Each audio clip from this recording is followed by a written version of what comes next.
I am Helena Moore, and I am 64 years old. The night everything began, I stood alone behind the glass walls of my office on the 31st floor of the Orion Tower, watching the lights of Brighton City pulse beneath me like a restless heart. From this height, the streets looked clean and quiet, stripped of the noise and struggle that lived down below. Cars moved like slow veins of light, buildings breathed softly, and the city pretended it was peaceful. I knew better. I had fought this city for 4 decades and won, but victories like mine came at a cost few ever saw. Before you continue, please like, comment, and subscribe, and tell us where you're watching from, because this story is not just about a mother and her children. It is about truth, loyalty, and the silent tests that reveal who truly loves you when everything else is gone. Behind me, etched into a frosted glass wall, were the words Moorline Fabrics International. My name, Helena Moore, had once been whispered with doubt, then spoken with respect, and eventually carried weight in rooms filled with men who never believed I belonged there. I built that company thread by thread after my husband died suddenly, leaving me with 3 children, mounting debts, and a business everyone assumed would collapse within a year. It didn't. I was 39 when Daniel Moore collapsed in our kitchen, clutching his chest as if trying to hold his life in place. By the time the ambulance arrived, he was gone. Just like that. No goodbye. No warning. No chance to prepare. I remember standing in that kitchen long after the paramedics left, staring at the unfinished coffee on the counter, wondering how a life could disappear so quickly and leave behind so much responsibility. People told me to sell the company. They said it was too much for a widow with children.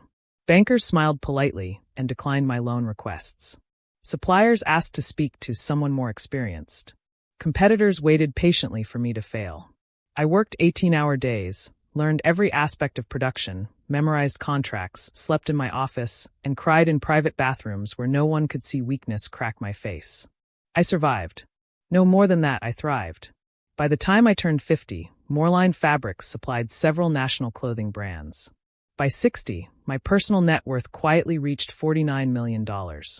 I lived comfortably, but never extravagantly. I believed money was a tool, not a trophy. Everything I earned, every sacrifice I made, was for my children. Vivian Moore, my eldest, grew up expecting the world to bend in her favor. She was beautiful, confident, and painfully aware of it.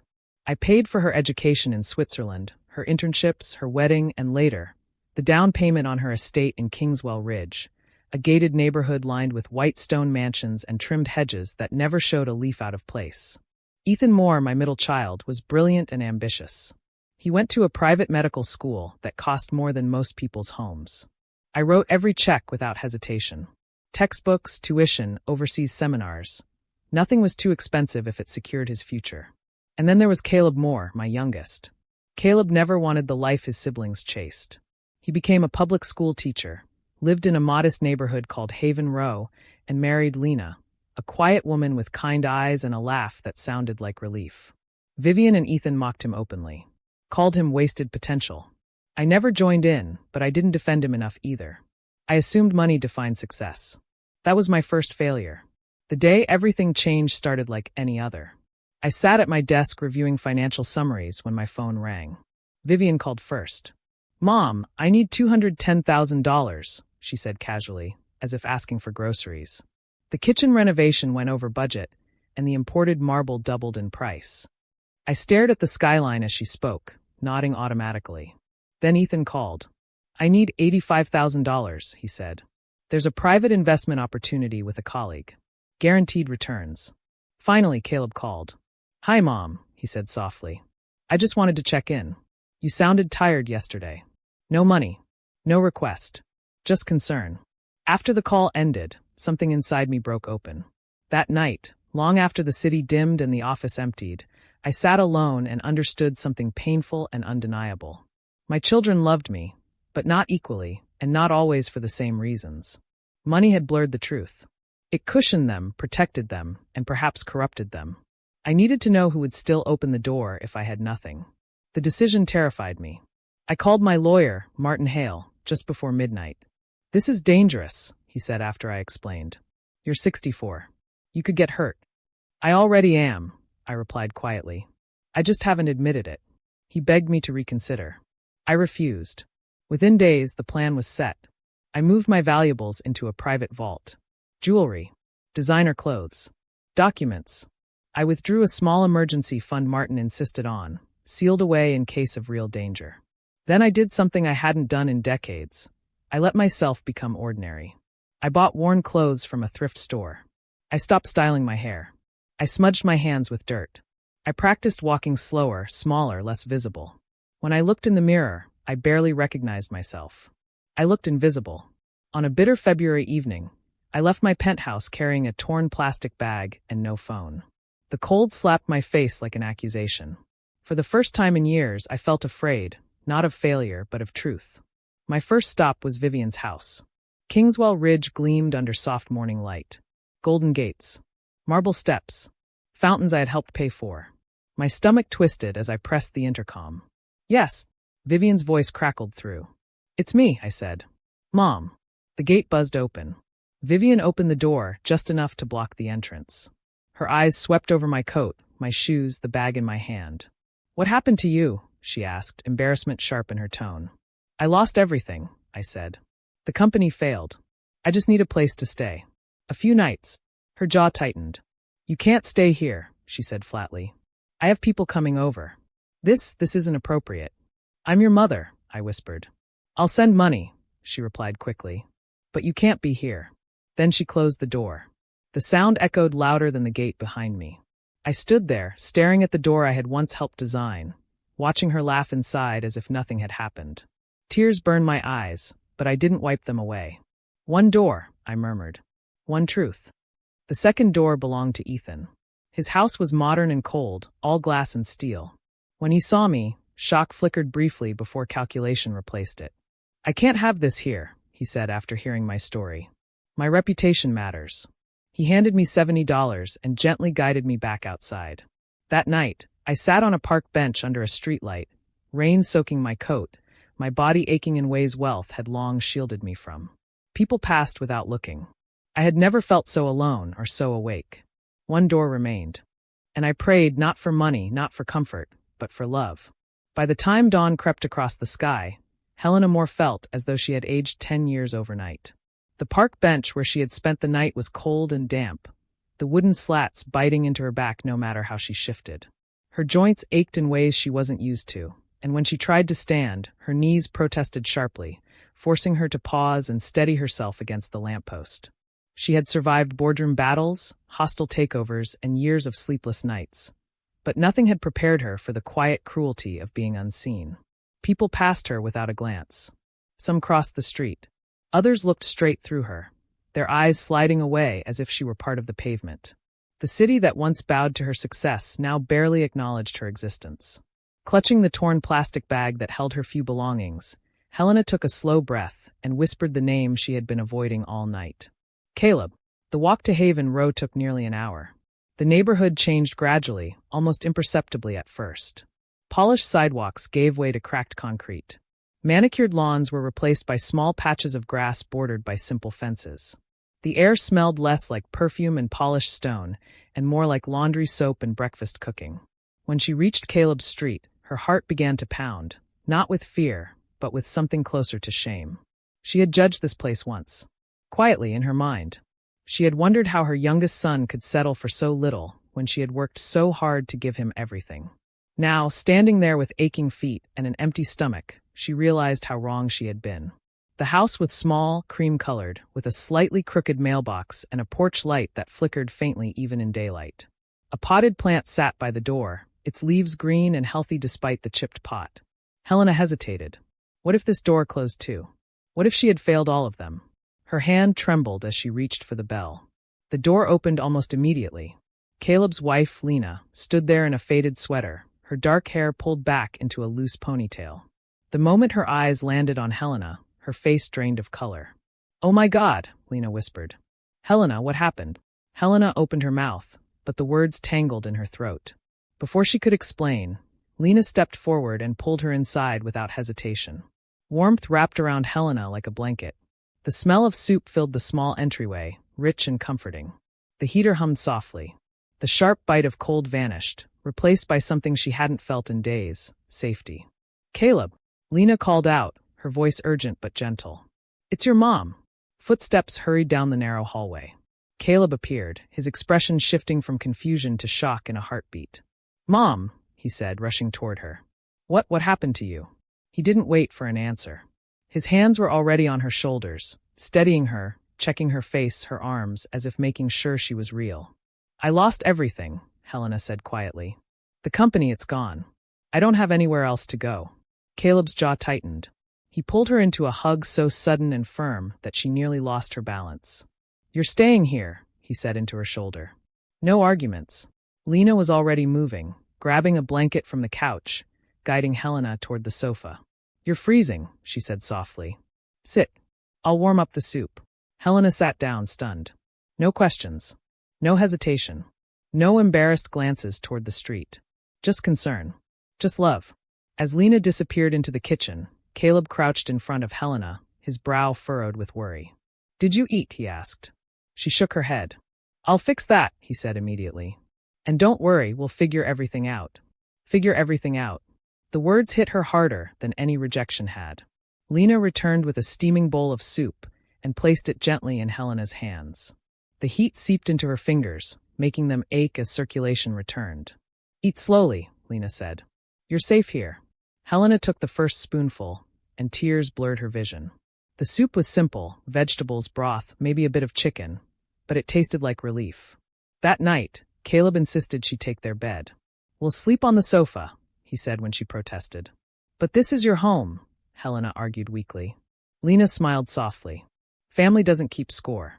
In the small bathroom, Helena showered for the first time in days. The hot water washed away the grime, the exhaustion, the shame. She stood under the spray longer than necessary, letting herself cry silently as the truth settled in. Later, wrapped in clean clothes Lena had laid out for her, soft, simple, smelling faintly of soap. Helena lay in their bed, staring at the ceiling. Through the thin wall, she heard whispers. We can't afford this long-term, Caleb said quietly. My salary barely covers us. I know, Lena replied. But we'll manage. There was a pause. We could sell the rings, Caleb said. Helena's breath caught. Lena didn't hesitate. They're just things. What matters is she's safe. Helena pressed her hand over her mouth to stifle a sob. They were willing to give up the only valuables they owned for her, without knowing who she really was. Sleep didn't come easily that night. The next morning, Lena was already awake, making breakfast in a pan with a chipped handle. The smell of eggs and toast filled the kitchen. Good morning, Lena said warmly. Did you sleep okay? Better than I have in years, Helena replied honestly. Caleb joined them moments later, his hair still damp from a quick shower. I'll stop by the pawn shop after work, he said casually. Helena's heart lurched. No, she said quickly. Please don't. Lena touched her arm gently. It's okay. But Helena knew she couldn't let this continue much longer. Throughout the day, she helped where she could, washing dishes, folding laundry, sweeping the floor. Each small task grounded her. She hadn't done anything so ordinary in decades, and yet it felt more meaningful than any board meeting she could remember. That evening, when Caleb returned home and saw dinner ready, he looked stunned. You didn't have to do all this, he said. I wanted to, Helena replied. It feels good to be useful again. Lena smiled. You belong here. The words settled deep in Helena's chest. That night, she made a call. Martin, she said softly when her lawyer answered. It's time. Come tomorrow morning. Bring the documents, but not the will. After she hung up, Lena studied her carefully. You didn't really lose everything, did you? Lena asked gently. Helena froze. Your eyes, Lena continued. They don't look like someone who gave up. But whatever the truth is, it doesn't change what we did. We'd still open the door. Helena turned away, tears streaming freely now. The test was over, and the truth was ready to come out. The morning arrived quietly, almost respectfully, as if the world itself sensed that something heavy was about to unfold. Helena Moore sat at the small kitchen table in Caleb and Lena's home, her hands wrapped around a chipped ceramic mug filled with coffee. The steam rose slowly, fogging her vision, though she wasn't sure whether it was the heat or the tears she had been holding back since dawn. Outside, Haven Row was still, the kind of stillness that only existed before people left for work and children filled the sidewalks with noise. Lena moved softly around the kitchen, careful not to disturb the moment. Caleb sat across from his mother, watching her with concern etched deep into his face. You barely slept, he said gently. Helena offered a faint smile. I slept enough. She didn't tell him that her mind had been racing all night, replaying every choice she had made, every moment she had ignored kindness in favor of achievement, every time she had written a check instead of offering time or understanding. At exactly 9 o'clock, the quiet street changed. The low, unmistakable hum of engines cut through the air. Helena turned her head toward the window, just as two black sedans rolled to a smooth stop in front of the house. Their polished surfaces looked out of place against the modest homes lining the street. Lena frowned. Do we have visitors? Caleb stood and walked toward the window, confusion spreading across his face. I don't recognize those cars. The front doorbell rang. Once. Firm. Controlled. Helena closed her eyes briefly, then stood. It's time, she said. Caleb turned to her sharply. Time for what? Before she could answer, the door opened. Martin Hale, her lawyer of nearly 20 years, stepped inside, his tailored suit and composed expression a stark contrast to the humble living room. Behind him stood two associates carrying briefcases. The room fell silent. Helena, Martin said quietly, his eyes widening as he took in her simple clothes and tired face. You look different. She met his gaze steadily. I look like the truth. Caleb stared between them, his confusion turning into alarm. Mom, what is going on? Before Helena could respond, another sound came from outside, this one sharper, impatient. A white luxury car pulled up, followed closely by a gray one Helena recognized instantly. Vivian and Ethan had arrived. Lena's breath caught. Those cars. The doorbell rang again, louder this time. Caleb opened the door. Vivian stood there, perfectly styled, her eyes flicking around the modest interior with barely concealed disdain. Ethan stood beside her, his expression guarded. What are you doing here? Vivian demanded. Why did you call us like it was an emergency? Then her eyes landed on Helena. Her face drained of color. Mom, she whispered. Why are you here? Ethan's gaze shifted to Martin, recognition flashing across his face. Wait, isn't that? Come in, Caleb said firmly, stepping aside. All of you. They entered reluctantly, the living room suddenly too small for the weight of what was coming. Helena stepped forward. 3 days ago, she began calmly, I knocked on each of your doors. Vivian's eyes darted away. Vivian, you shut yours, Helena continued. You told me I was a situation. An embarrassment. Vivian's voice shook. That wasn't fair. You showed up looking poor. Helena interrupted. Looking inconvenient? She turned to Ethan. Ethan, you handed me $70 and asked me to disappear so I wouldn't affect your reputation. Ethan swallowed hard. I was trying to help. No, Helena said softly. You were trying to protect yourself. The room was silent except for Lena's quiet breathing. Helena turned last to Caleb and Lena. You opened your door, she said, her voice breaking for the first time. You gave me warmth, food, dignity. You were willing to sell your wedding rings for me. Lena's eyes filled with tears. Caleb looked stunned. Martin cleared his throat and placed a thick folder on the table. Helena Moore is not bankrupt, he announced evenly. Moreline Fabrics International is thriving. Her current net worth stands at $47.6 million. Vivian gasped. Ethan stumbled back a step. You lied to us, Vivian whispered. I tested you, Helena replied, because I needed to know who loved me without the money. Caleb stared at her, his voice barely audible. Mom, why didn't you tell us? Because then it wouldn't have been real, Helena said gently. Love that depends on comfort isn't love. It's convenience. Vivian dropped onto the sofa, shaking. This is cruel. Helena met her gaze. Cruel is turning away your mother when she needs you. Ethan looked down at the floor, shame etched across his face. Helena straightened, her posture once again that of the woman who had built an empire. But her eyes were softer now, wiser. From today forward, she said, there will be no more allowances. No emergency transfers. No silent rescues. If you want me in your life, you earn it with presence, respect, and care, not invoices. She turned to Caleb and Lena. The first gift I give freely is a home, she said. Not because you need it, but because you never asked. Caleb shook his head. Mom, we didn't do this for money. I know, Helena replied. That's why you deserve it. Vivian began to cry then, not the quiet kind, but the desperate sobs of someone realizing too late what they had lost. I'm sorry, she said. I didn't know. Helena knelt in front of her daughter. You knew, she said gently. You just chose comfort. The room stayed silent long after the truth settled. When Vivian and Ethan finally left, the house felt lighter, as if something heavy had been released into the air. Caleb stood beside his mother. "I don't know what to say." Helena smiled sadly. "Say nothing. Just keep being who you are." Later that evening, as the sun dipped low and painted Haven Row in gold, Helena sat on the porch with Lena, watching children play down the street. "I thought wealth meant security," Helena said quietly. "But it turns out it means nothing without love." Lena reached for her hand. "You found the truth." Helena nodded. "And it cost me everything I thought mattered, so I could finally gain what truly does." She leaned back, breathing in the quiet, knowing that for the first time in decades she was home. And if this story touched your heart, please like, comment, and subscribe, and tell us where you're watching from, because sometimes the greatest inheritance we leave behind isn't money. It's the example of how to love when there's nothing to gain.